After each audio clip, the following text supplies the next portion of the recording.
Hello friends, जय हिंद। मेरा नाम है प्रीतेश जोशी और भारतीय राजनीतिक व्यवस्था यानी इंडियन पॉलिटिकल सिस्टम की एक और महत्वपूर्ण क्लास में आपका स्वागत है। आज बात करेंगे यूनिफिकेशन ऑफ इंडिया की यानी भारत के एकीकरण की। आज का भारत जो हमें दिखाई दे रहा है वो किस तरीके से बना, कश्मीर की क्या समस्या थी, जूनागढ़ के राजा को रातों रात पाकिस्तान क्यों भागना पड़ा, गोवा की वजह से पुर्तगाल और भारत के रिश्ते किस तरीके से खराब हुए और सिक्किम का भारत में विलय कैसे हुआ। इन्हीं सारे सवालों के साथ आज की क्लास स्टार्ट करते हैं। भारत देश को आज़ादी मिली थी 15 अगस्त 1947 को, लेकिन जो इसके पीछे एक्ट था वो था इंडियन इंडिपेंडेंस एक्ट यानी कि भारतीय स्वतंत्रता अधिनियम 1947। अब भारतीय स्वतंत्रता अधिनियम से हमें आज़ादी मिल चुकी थी और साथ ही साथ इस एक्ट ने दो डोमिनियन स्टेट्स बनाए थे, जो दो सेपरेट डोमिनियन स्टेट्स बनाए थे वो थे इंडिया और पाकिस्तान। कौन कौन से डोमिनियन स्टेट्स थे?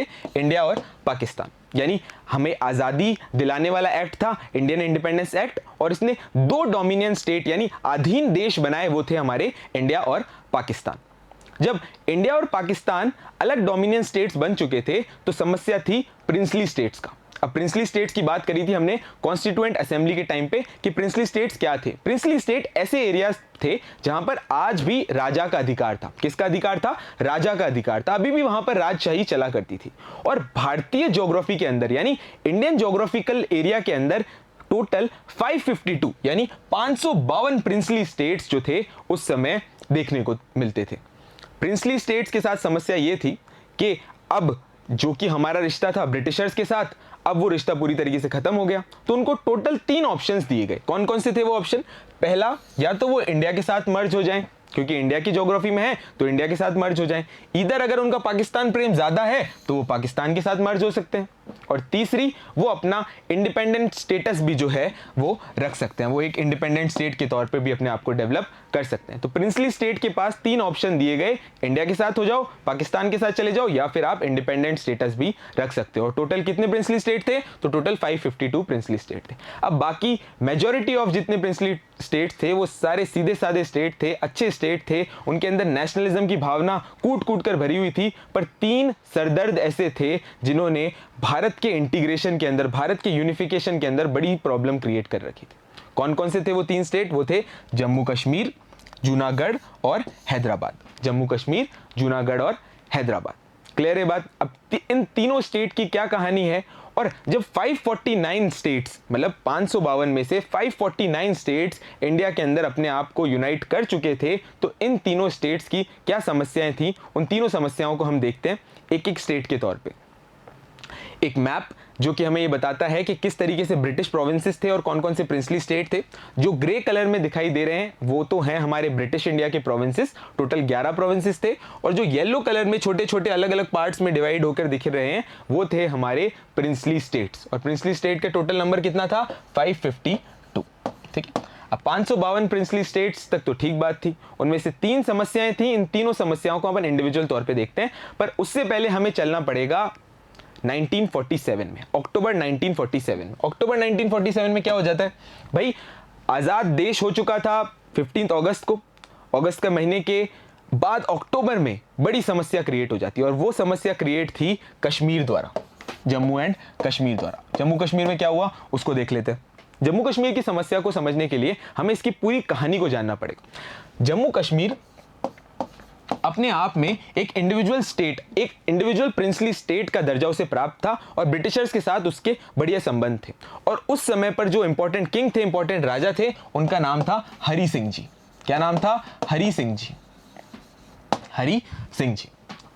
हरि सिंह जी ने एक सपना संजोया हुआ था कि वो ना तो पाकिस्तान के साथ जाएंगे ना ही इंडिया के साथ जाएंगे और वो रहेंगे इंडिपेंडेंट। वो अपना एक अस्तित्व बचाना चाहते थे, इंडिपेंडेंट स्टेटस जो है वो अपना रखना चाहते थे।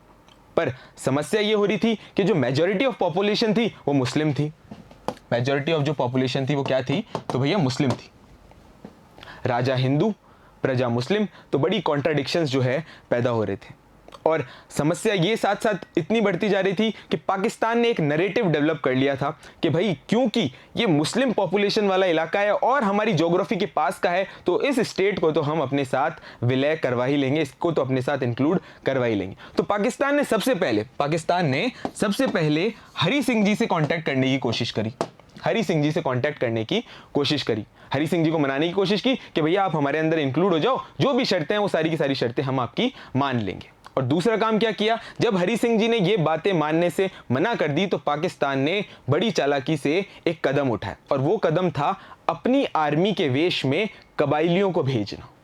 यानी कि जो भी कबाइली थे उनको ऐसा बताया गया कि ये तो कश्मीर के लोकल लोग हैं और राजा से अपनी लड़ाई लड़ना चाहते हैं, अपनी फ्रीडम रखना चाहते हैं, इस वजह से ये लड़ रहे हैं, एक आर्म्ड स्ट्रगल के लिए ये पूरी तरीके से तैयार। दूसरा क्या पाकिस्तान ने अपनाया, कबाइलियों वाला रास्ता। कबाइली एक ट्राइब्स के तौर पे देखा गया कि भाई ये कश्मीर के लोकल लोग हैं, जबकि लोकल लोग थे नहीं, ये कौन थे, पाकिस्तान आर्मी के ही लोग, ये लोकल लोग हैं और अब ये राजा के खिलाफ एक आर्म्ड स्ट्रगल कर रहे हैं। अब हरी सिंह जी की समस्या और ज्यादा बढ़ती जा रही थी दिन ब दिन। क्या समस्या बढ़ती जा रही थी कि जो कबाइली थे इन्होंने जम्मू कश्मीर के स्टेट के अंदर इन्फिल्ट्रेट करना शुरू कर दिया था। इन्फिल्ट्रेशन उनका बढ़ता जा रहा था और ये कबाइली पहुंच चुके थे श्रीनगर की तरफ।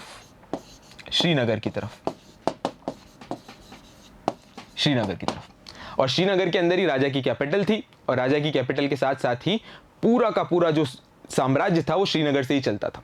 राजा को डर हुआ, राजा साहब पहुंचते हैं नेहरू जी के पास, पटेल साहब के पास, और कहते हैं कि भाई आप आर्मी भेजो और ये पाकिस्तान जो हरकतें कर रहा है इससे हमें बचाओ। लेकिन नेहरू जी और पटेल साहब बड़े एथिकल आदमी थे, इंडियंस की आदत होती है एथिकल होने की। उन्होंने सिंपलिस्टिकली ये कहा कि भैया हम दूसरे राज्य के अंदर अपनी आर्मी नहीं भेज सकते हैं, अगर आप विलय पत्र पे यानी इंस्ट्रूमेंट ऑफ एक्सेशन पे अगर आप साइन कर देते हो तो हम हमारी आर्मी भेजेंगे, क्योंकि ये इंडिया का पार्ट है और पाकिस्तान इंडिया के ऊपर हमला कर रहा है। किंतु ये स्टेट अभी तक हमारे अंदर इंक्लूड नहीं हुआ, इसलिए हम ये आर्मी जो है वो नहीं भेज सकते। राजा साहब के पास कोई दूसरा ऑप्शन बचता नहीं है, तो वो इंस्ट्रूमेंट ऑफ एक्सेशन यानी विलय पत्र, इंस्ट्रूमेंट ऑफ एक्सेशन के ऊपर जो है वो पूरी तरीके से साइन कर देते। क्या कर देते हैं भैया, साइन कर देते हैं। अब साइन कर दिया तो जम्मू कश्मीर इंडिया का पार्ट बन चुका था।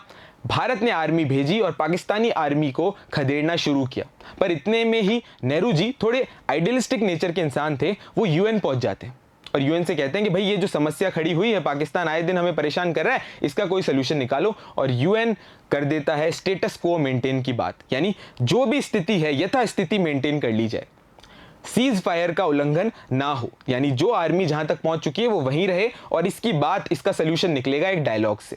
और आज की जो समस्या हमें देखने को मिल रही है कि हमारा कश्मीर वाला कुछ पार्ट जो पीओके के पास यानी पाकिस्तान के पास है, वो इसी सीज फायर की वजह से है। और आज की जो कश्मीर की समस्या है उसका कारण 1947 में जो हुई घटनाएं थी। तो कश्मीर की बात तो इतनी है। आगे अपन बात कर लेते हैं जूनागढ़ की तरफ कि जूनागढ़ के अंदर क्या सिचुएशन हुई और दूसरा सरदर्द किस तरीके से भारत ने सॉल्व किया। जूनागढ़, फरवरी 1948 में जूनागढ़ की क्या समस्या थी उसको भी देख लेते हैं।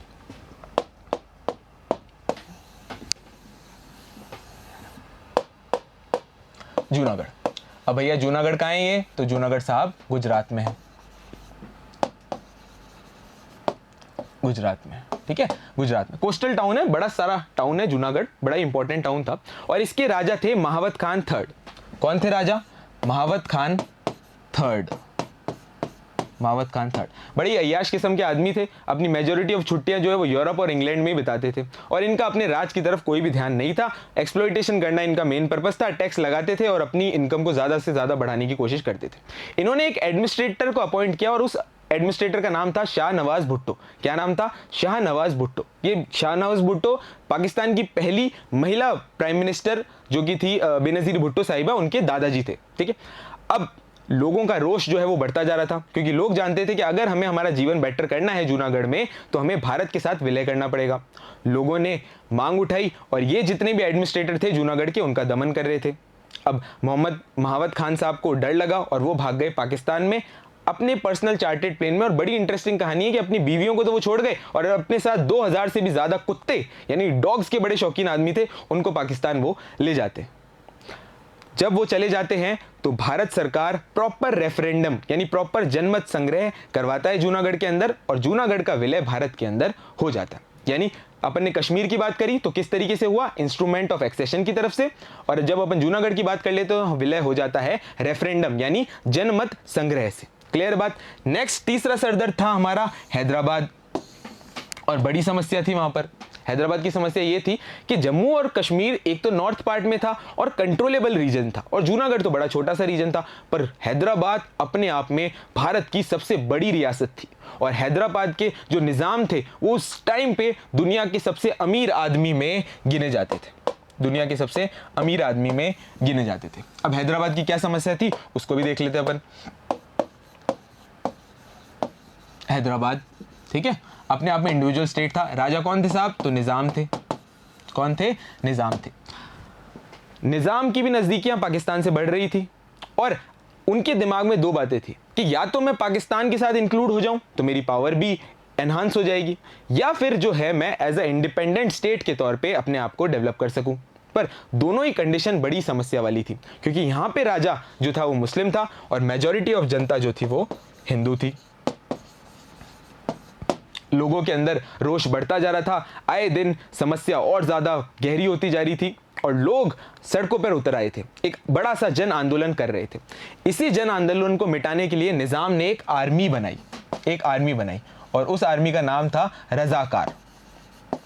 रजाकार मतलब आप कह सकते हो कि निजाम की पर्सनल सिक्योरिटी थी, पर्सनल आर्मी थी रजाकार। और इन रजाकारों ने आम लोगों के ऊपर एक्सप्लॉयटेशन करना, इनका शोषण करना शुरू कर दिया। और अब भारत को लगा कि भाई ये जो नासूर था, ये जो बड़ी प्रॉब्लम थी, ये तो और ज्यादा गहरी होती जा रही है। और इस प्रॉब्लम के सलूशन के लिए सरदार वल्लभ भाई पटेल यानी iron man of our country, उनको उतरना पड़ा मैदान में। पहले तो बेसिक कॉन्फ्रेंसेस हुई, पर जब निजाम नहीं माने तो सरदार वल्लभ भाई पटेल ने पुलिस एक्शन के थ्रू आर्मी भेजी और एक ऑपरेशन चलाया। पुलिस एक्शन के थ्रू आर्मी भेजी और एक ऑपरेशन चलाया, और इस ऑपरेशन का नाम था ऑपरेशन पोलो। उस टाइम की army 15th Poona horse army थी, उन्होंने चलाया ऑपरेशन पोलो। क्लियर है बात यहां तक।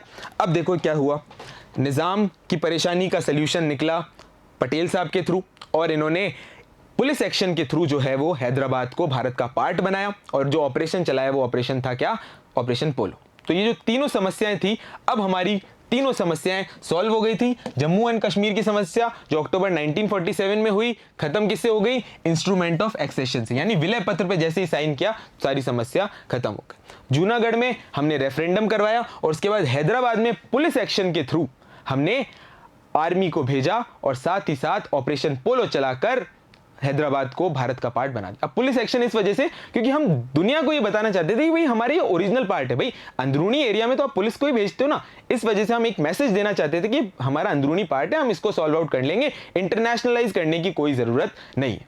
क्लियर है यहां तक बात। अब देखो ये अपन ने देख लिया, अब ये फोटो आप इससे देखो और इससे समझो हमारा भारत का यूनिफिकेशन कितना इंटरेस्टिंग था। कश्मीर जिस दिन आजाद हुआ उसके अगले दिन की खबर आप ये देखो, जो इंक्लूड हुआ कश्मीर एक्सीड टू इंडिया, और जवाहरलाल नेहरू साहब हैं, हरी सिंह जी, और पीछे शेख अब्दुल्ला जो कश्मीर के बाद में प्राइम मिनिस्टर, कहीं तो चीफ मिनिस्टर बने। तो ये बड़ी पिक्चर है। दूसरी पिक्चर है जूनागढ़ के नवाब साहब की, और ये देखो अपने कुत्ते के साथ बैठे, बड़ी डॉग लवर आदमी थे, 2000 कुत्ते ले गए थे अपनी बीवियों को छोड़कर, तो ये भी इनकी कहानी है। और साथ ही साथ पटेल साहब के लिए शब्द जो है वो इस्तेमाल होना चाहिए कि भाई झुकती है दुनिया, झुकाने वाला चाहिए। निज़ाम जो पहले बात करने को भी तैयार नहीं था, वो निज़ाम साहब जो है वो पटेल साहब से बिल्कुल अटेंड करने आ गए डायरेक्ट एयरपोर्ट के ऊपर। तो ये कहानी अपन पिक्चर्स के थ्रू समझ सकते हैं। बड़ा ही इंटरेस्टिंग पार्ट था यूनिफिकेशन ऑफ इंडिया। 1947 के बाद चलना पड़ेगा 1954 में। 1954 में ठीक है, यानी 3 पार्ट तो अपने अंदर इंक्लूड हो गए, जम्मू कश्मीर आ गया, जूनागढ़ आ गया और हैदराबाद आ गया। अब 1954 में कहानी है पुडुचेरी की। पुडुचेरी बोले तो पौंडीचेरी की। पुडुचेरी के अंदर क्या था, पुडुचेरी अपने आप में एक फ्रेंच टेरिटरी थी। भाई जैसे ब्रिटिशर्स इंडिया के अंदर आए थे वैसे फ्रेंच भी आए थे, हम हिस्ट्री के अंदर ये सारी चीजें देखेंगे। फ्रेंच के टाइम पर ये 4-5 ऐसी टेरिटरीज थी जो उन्होंने अपने कंट्रोल में करी। कौन कौन सी टेरिटरीज थी, चंद्रनगर, यनम, कराईकल और माहे। ठीक है, चंद्रनगर, यनम, कराईकल और माहे, और पुडुचेरी तो मेन थी। और ये आप एक मैप के थ्रू इन सारे चारों पार्टों को समझ सकते हैं। चंद्रनगर जो था वो मैप में नहीं दिखेगा, लेकिन कोलकाता के अंदर इंक्लूड हो गया था, कलकत्ता के अंदर वो इंक्लूड हो गया था। फ्रेंच ने 1954 मतलब आजादी के बाद फ्रेंच भी पूरी तरीके से जाने की तैयारी में थे, और 1954 में फ्रेंच जो पार्लियामेंट था उसने अप्रूवल दे दिया कि भाई ये सारे जो पार्ट है हम भारत के अंदर इंक्लूड करते हैं। इसलिए ये ईयर बड़ा हमें एग्जामिनेशन पॉइंट ऑफ व्यू से इंपॉर्टेंट है कि भाई कौन से सन के अंदर फ्रेंच कंट्रोल टेरिटरीज थी जो भारत का पार्ट बनी और यूनियन टेरिटरी बनी, वो थी 1954 का सन। और कौन कौन सी बनी, तो पुडुचेरी तो मेन था ही, उसके अलावा चंदनगर, यनम, कराईकाल और माहे। ठीक है, अब पुडुचेरी और कराईकाल तो आपके तमिलनाडु में है, यनम आपके आंध्र प्रदेश में है और माहे आपके केरला के अंदर है। अलग अलग जगह पर टेरिटरी कॉमन ही कहलाती है पुडुचेरी की यूनियन टेरिटरी। और ये यूनियन टेरिटरी कौन सी वाली टेरिटरी है, सामान्य यूनियन टेरिटरी नहीं है, इसकी अपनी लेजिस्लेटिव असेंबली भी है। ठीक है, याद रख लेते हैं। इसके बाद आ जाते हैं 1961 में गोवा की कहानी। गोवा की कहानी बड़ी इंटरेस्टिंग है, ध्यान से सुन लो। भाई क्या हुआ ना, गोवा के ऊपर जो मतलब अगर हम कहें कि जो हक था, जो एक्चुअल टेरिटरी थी, वो थी पोर्टुगीज के पास, पुर्तगालियों के पास ये पूरी की पूरी टेरिटरी थी। अब फ्रेंच अच्छे लोग थे, हमारे बढ़िया दोस्त थे, आराम से 1954 में खाली करके चले गए। पर पुर्तगाली थोड़े ज़्यादा समझदार थे और इनकी समझदारी भी हमारी भारत सरकार ने निकाल दी। किस तरीके से निकाल दी वो भी समझना। पुर्तगालियों ने सोचा कि भैया क्योंकि हमारी जितनी भी टेरिटरी है वो सारी की सारी टेरिटरी कोस्टल रीजन्स में है, कोस्टल रीजन्स में है और वो भारत के मेन लैंड के अंदर नहीं है, तो हम इसको इंडिविजुअल भी जो है ना वो रख सकते हैं। पर लोगों का जो झुकाव था जूनागढ़ की ही तरह गोवा के अंदर, दमन एंड दीव के अंदर, दादरा नागर हवेली के अंदर वो था झुकाव भारत की तरफ। वो भी विलय होने के लिए तैयार थे भारत में, पर पुर्तगाली प्रॉब्लम क्रिएट कर रहे थे। लोगों ने एक मूवमेंट चलाया तो पुर्तगालियों ने उनको दमन कर दिया, उनका शोषण किया, उनका एक्सप्लॉयटेशन किया। और फिर भारत सरकार ने आर्मी भेजी, यानी वही सेम तरीका पुलिस एक्शन की तरफ, पुलिस एक्शन किया और पुर्तगालियों को वहां से बाहर निकाला और गोवा, दमन दीव, दादरा नागर हवेली, इन सब को पहले तो यूनियन टेरिटरी के तौर पे भारत के अंदर इंक्लूड कर लिया और बाद में गोवा तो एक स्टेटहुड, एक फुल फ्लेजेड स्टेट के तौर पे भी 1980s के दौर में इंक्लूड हो गया था। क्लियर है यहां तक बात? पुर्तगालियों ने जो ये चीजें करी ना, इस वजह से हमारे ऊपर एक इंटरनेशनल प्रेशर बढ़ गया था। मतलब कि यूरोपियन देश हमसे नाराज थे क्योंकि भाई भारत जैसा अहिंसावादी देश अब पुलिस एक्शन के ऊपर उतारू हो गया, तो इस वजह से वो नाराज थे। और 1961 के बाद ही हम ये देखते हैं कि चाइना ने उसका फायदा उठा के 1962 का जो इंडो चाइना वॉर था, इंडो चाइना वॉर था, वो चाइना ने हमारे ऊपर एग्रेशन कर दिया, चाइना ने हमारे ऊपर अटैक कर दिया। वो इंटरनेशनल प्रेशर की वजह से ही हमारे ऊपर ऐड कर दिया। 10th कॉन्स्टिट्यूशनल अमेंडमेंट की वजह से दादरा नागर हवेली जो कि पुर्तगालियों का पार्ट था वो भारत के अंदर विलय हो गया और 12th कॉन्स्टिट्यूशन अमेंडमेंट की वजह से गोवा और दमन एंड दीव जो है वो भी हमारे भारत का हिस्सा बन गया। अब अपन ने आर्टिकल 1 से लेकर 4 तक ये देखा था कि भाई संवैधानिक संशोधन की जरूरत होती है अगर आप किसी भी स्टेट को इंक्लूड करना चाहो तो। क्लियर है यहाँ पे बात? अब ये देखो, आप गोवा का ये देख लो, दमन एंड दीव है, नीचे गोवा है, दादरा नागर हवेली है, बिल्कुल कोस्टल रीजन्स थे और ये हमारे आगे जाके इंक्लूड हो जाते हैं। अब बड़ी कहानी और सबसे शानदार कहानी है वो है हमारे स्टेट सिक्किम की। किसकी है? तो भैया सिक्किम की है, सिक्किम की। ठीक है, सिक्किम समझते हैं। देखो 1974 तक ना सिक्किम की स्थिति बड़ी सामान्य थी, पर 1974 के अंदर सिचुएशन थोड़ी सी चेंज हो जाती है। क्या थी वो सिचुएशन, उसको समझते हैं। भारत सरकार ने सिक्किम को एक प्रोटेक्टेड स्टेट यानी संरक्षित क्षेत्र का दर्जा, संरक्षित राज्य का जो दर्जा है ना वो दिया हुआ था। और उस टाइम पर चोग्याल नामक कुछ राजाओं का सिक्किम के ऊपर शासन था। चोग्याल एक पूरी एंसेस्ट्री थी, उसका सिक्किम के ऊपर शासन था। चोग्याल के शासन की वजह से ही भारत ने प्रोटेक्टेड स्टेट का दर्जा सिक्किम को दे रखा था। और प्रोटेक्टेड स्टेट के अंदर यानी संरक्षित राज्य के अंदर जो 3 महत्वपूर्ण पावर्स थी, कौन कौन सी?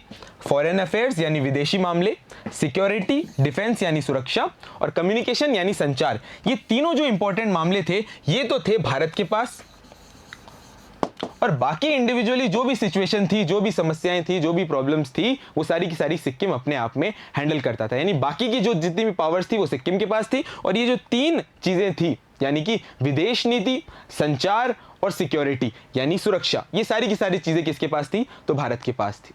पर सिक्किम के अंदर भी एक जन आंदोलन हो रहा था। भाई वो एरिया वो ऐसा था, वो टाइम पीरियड ही ऐसे थे जहां पर जन आंदोलन, डेमोक्रेसी के प्रति झुकाव जो था ना वो लोगों का ज्यादा बढ़ रहा था। इसी वजह से सिक्किम के अंदर एक जन आंदोलन होता है और सिक्किम की उस टाइम की कांग्रेस, सिक्किम की उस टाइम की जो कांग्रेस थी, कांग्रेस बोले तो अरे भाई कांग्रेस वो पार्टी नहीं, कांग्रेस यानी कि जैसे मैंने आपको यूएसए में बताया था ना कि कांग्रेस होती है वहां का लेजिस्लेचर, यूएसए का लेजिस्लेचर कांग्रेस है ना, वैसे ही सिक्किम के लेजिस्लेचर असेंबली को भी कांग्रेस कहते थे। और सिक्किम कांग्रेस ने एक बड़ा इंपॉर्टेंट निर्णय लिया। क्या निर्णय लिया उसको हम ढंग से समझते हैं। सिक्किम कांग्रेस ने कहा ये कि भैया क्योंकि जन आंदोलन हो रहा है, पीपल्स मूवमेंट हो रहा है, तो अब जो है वो हमें प्रॉब्लम का जो सलूशन था वो करना पड़ेगा। और कांग्रेस ने एक तरीका निकाला और सिक्किम को एसोसिएटेड स्टेट यानी अगर कहें सहायक राज्य का दर्जा देने की बात भारत को कही। एसोसिएटेड स्टेट यानी कि सहायक राज्य का दर्जा देने की बात की। अब सहायक राज्य के अंदर क्या थी, सिक्किम ने की जो कांग्रेस थी उसने सिंपल भाषा में ये कहा कि भैया आप जितनी भी पावर्स हैं वो तो हमें रखो, लेकिन हमारे साथ 3 चीजों के ऊपर और एक अनुबंध कर लो। क्या थी?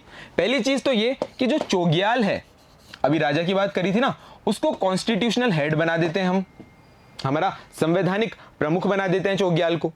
दूसरा इंपॉर्टेंट काम किया कि सिक्किम की सरकार ने रिस्पॉन्सिबल गवर्नमेंट यानी एक लोकतांत्रिक गवर्नमेंट, लोकतांत्रिक सरकार जो है, एक रिस्पॉन्सिबल सरकार जो है, उसका गठन सिक्किम के अंदर हो जाना चाहिए। 2 बातें हो गई, चोग्याल को इंक्लूड कर लेना चाहिए, लोकतांत्रिक सरकार बना लेनी चाहिए, और साथ ही साथ भारत के साथ यानी इंडिया के साथ जो हमारे संबंध हैं उनको और ज्यादा बढ़ाने की जरूरत है, यानी इंडिया के साथ जो संबंध है वो और ज्यादा बढ़ जाए। तो सिक्किम की कांग्रेस ने ये एक्ट निकाला जिसका नाम रखा सिक्किम रूल एक्ट 1976 इन्होंने निकाला, और 3 चीजों के ऊपर उन्होंने बातें कह दी कि चोग्याल को शासक बना दो, कॉन्स्टिट्यूशनल हेड बना दो, साथ ही साथ एक रेस्पॉन्सिबल गवर्नमेंट बना दो, और इंडिया के साथ हमारे रिश्ते मजबूत कर लिए। अब सिक्किम ने तो बात कह दी, इंडिया इससे खुश था कि भाई जब आप इंक्लूड होना ही चाहते हो तो एसोसिएटेड स्टेट का दर्जा आपको दे देते हैं, क्या समस्या है। और भारत की सरकार ने अपने यहां पर 35th कॉन्स्टिट्यूशनल अमेंडमेंट यानी 35वें संवैधानिक संशोधन के हिसाब से सिक्किम को एसोसिएटेड स्टेट यानी सहायक राज्य का दर्जा दे दिया, सहायक राज्य का दर्जा दे दिया। अब जल्दी से मुझे बताओ कि इसमें आर्टिकल 2 को कैसे याद कर रहे हैं। आर्टिकल 2 क्या था कि भैया पार्लियामेंट के पास पावर है कि किसी भी बाहरी राज्य यानी आउटर स्टेट को वो एडमिट कर सकती है और अपने साथ में एस्टेब्लिश कर सकती है, दोनों चीजें थी। तो इसी आर्टिकल 2 का इस्तेमाल करते हुए भारत ने सिक्किम को एसोसिएटेड स्टेट यानी सहायक राज्य का दर्जा दे दिया। क्लियर हो गई बात यहां तक। साथ ही साथ में अपने संवैधानिक संशोधन के तौर पे एक आर्टिकल 2A भी ऐड किया और एक 10th शेड्यूल भी किया जिसके अंदर सिक्किम को लेकर स्पेशल प्रोविजंस थे। सिक्किम को लेकर क्या थे भैया? स्पेशल प्रोविजंस थे। यहां तक बात क्लियर है, कोई समस्या नहीं है। अब अपन आगे बढ़ते हैं, बाद में क्या हुआ। इंदिरा गांधी जी को और साथ ही साथ उस टाइम के R&AW के ऑफिसर या R&AW के प्रमुख RN काउ साहब की इसमें बड़ी भूमिका होती है। क्या होता है कि सिक्किम की अगर हम स्ट्रेटेजिक लोकेशन देखें ना, आप सिक्किम की यहां पर स्ट्रेटेजिक लोकेशन देखो कि चिकन नेक के जस्ट ऊपर है, चिकन नेक जो है उसके जस्ट ऊपर है। तो सिक्किम हमारे लिए बड़ा ही इंपॉर्टेंट था। इस वजह से सिक्किम को हमारा मेन मकसद था कि एक फुल फ्लेजेड स्टेट ही बना दिया जाए। एसोसिएटेड राज्य के अंदर भी बीच में दूरियां हैं और सिक्किम में लोगों की भी यही आशा थी। इसी वजह से सिक्किम के अंदर भी एक रेफरेंडम होता है, रेफरेंडम होता है यानी कि जनमत संग्रह होता है जिसके अंदर लोग ये कहते हैं कि भैया हम जो है वो भारत के साथ जाने चाहिए। और इसी के लिए 36th कॉन्स्टिट्यूशनल अमेंडमेंट यानी 36वां संवैधानिक संशोधन के तौर पे सिक्किम को भारत का फुल फ्लेजेड स्टेट जो है वो बना दिया जाता है, सिक्किम को कंप्लीटली मर्ज कर दिया जाता है। और जो आर्टिकल 2A अपन ने बाहरी राज्यों के लिए बनाए थे ना, उनको पूरी तरीके से रिमूव कर दिया जाता है, यानी 2A को भी हटा दिया, 10 शेड्यूल्स को भी हटा दिया। भाई स्पेशल प्रोविजन की क्या जरूरत है, जब हम हाथ खोल कर आपको स्टेट बना रहे हैं तो हमारा स्टेट बन जाओ, क्या समस्या वाली बात है। ठीक है, तो ये इस तरीके से हमारे सिक्किम का विलय हुआ। तो ये चोग्याल हैं जो कि श्रीमती गांधी के साथ खड़े हुए हैं, चोग्याल रूलर। साथ ही साथ हम सिक्किम की बात करें कि स्ट्रेटेजिक लोकेशन है, तो आप सिक्किम की पिक्चर भी यहाँ पर देख सकते हो। क्लियर है बात यहाँ तक, कोई समस्या वाली बात नहीं है। तो अब एक छोटा सा रोचक रिवीजन हो जाए और पूरी तरीके से क्लास को एक समराइज कर लेते हैं क्वेश्चंस के साथ। ठीक है भैया, रोचक रिवीजन। चलो भाई, सबसे पहले अपन ने क्या देखा? सबसे पहले अपन ने देखा 1947 और 48 के टाइम पर 3 इंपॉर्टेंट घटना हुई। ठीक है, कौन कौन सी तीन इंपॉर्टेंट घटना? वो थी जम्मू कश्मीर का विलय, उसके बाद जूनागढ़ का विलय, और उसके बाद हमने हैदराबाद का विलय देखा।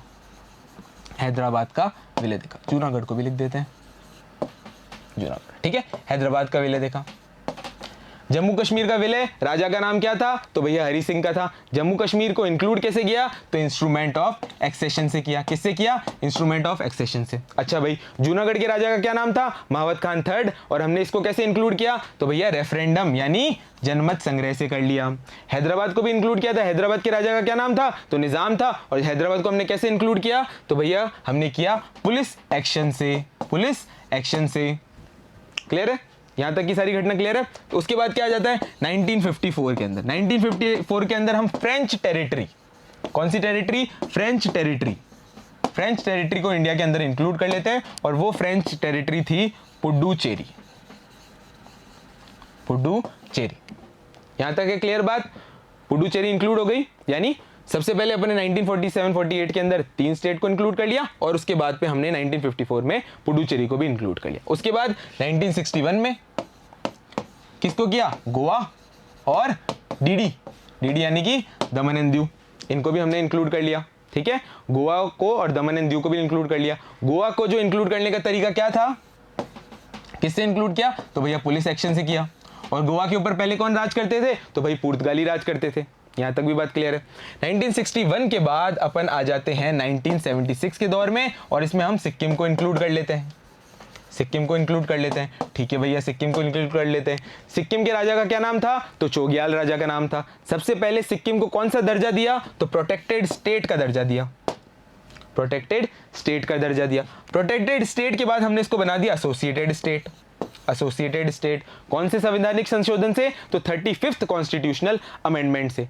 इसी एसोसिएटेड स्टेट के बाद में हमने एक फुल फ्लेजेड स्टेट का दर्जा दे दिया, प्रॉपर स्टेट का दर्जा दे दिया। और कौन से कॉन्स्टिट्यूशनल अमेंडमेंट से दिया? तो 36th कॉन्स्टिट्यूशनल अमेंडमेंट से दिया। तो ये थी बेसिक सी आज की क्लास, जिसमें हमने बात करी यूनिफिकेशन ऑफ द इंडिया की। आशा है आपको क्लास अच्छी लगी होगी। Thank you.